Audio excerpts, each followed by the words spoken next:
Obviously yesterday, the big announcement in education. Any further fallout? Well, a certain amount of talk around the edges today about how much authority Katrina Ruan did have to go ahead and do what she did yesterday. She set down those guidelines which obviously left out academic selection, as we heard at length in yesterday's meeting. I gather some of the parties are taking legal advice now on whether she did have the authority without the executive's approval to go as far as she went.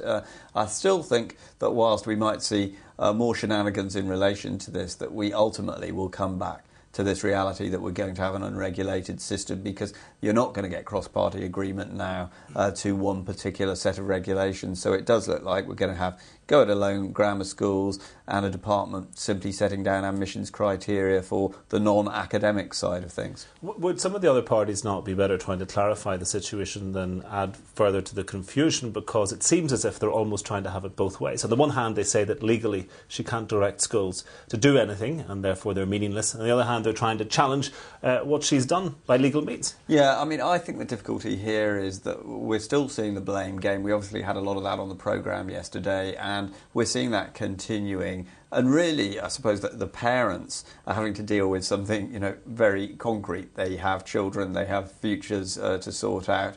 And in a sense, I think the parents and the teachers probably want to go on to the next stage, whether that's open rebellion by the grammar schools or whatever. You're at the stage now where you really want to see a kind of clear line forwards. And if they do engage in sort of legal shenanigans and possible petitions of concern here, it's all well and good, but it might simply add to the confusion of parents who are probably quite annoyed as it is enough with the political classes across the board about this already. And yet, obviously there are still those rumblings, you say, but they're at a fairly low level. Business continues here. We've had yesterday's announcement from the Minister, and, despite the talk, it is clear that all sides are perhaps resigned to moving into this unregulated system.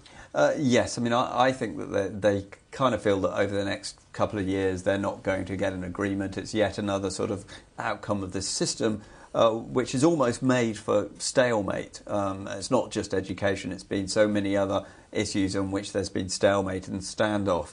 So I think most sides are resigned to that notion that there's sort of mutually assured destructive vetoes on either side. So, we're going ahead and we're discussing the civic forum, which, frankly, it might be a matter of concern to those who brought forward that, but it wasn't exactly something that everybody was waking up this morning thinking about, whereas there probably were quite a lot of people out there who were waking up thinking about their children's future and their children's education. OK.